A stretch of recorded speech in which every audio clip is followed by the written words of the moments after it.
Tidak ada alasan, tidak ada dasar untuk menolak pendirian masjid. Untuk menolak pendirian gereja ada kita. Kita punya kanun nomor 4 tahun 2016 tentang pedoman kerukunan umat beragama dan pendirian tempat ibadah. Di dalam situ, dalam pendirian tempat ibadah itu dari pasal 12 sampai pasal 18 itu ada beragam syaratnya. Dari Setara Institut, Kota Banda Aceh itu termasuk kota intoleran. Intoleran ya? Intoleran, Aceh. Aceh itu berada di indeks 5 besar lah intoleran di Aceh. Karena banyak sekali loh kasus yang berkaitan dengan rumah ibadah di Aceh itu. Dari Singkil sampai ke Langsa.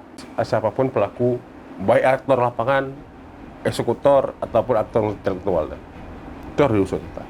Aparat penegak hukum, karena satu sisi aparat penegak hukum adalah orang yang punya kewenangan untuk melakukan proses hukum. Ini sangat terbuka loh untuk diproses, karena ini tindak pidana.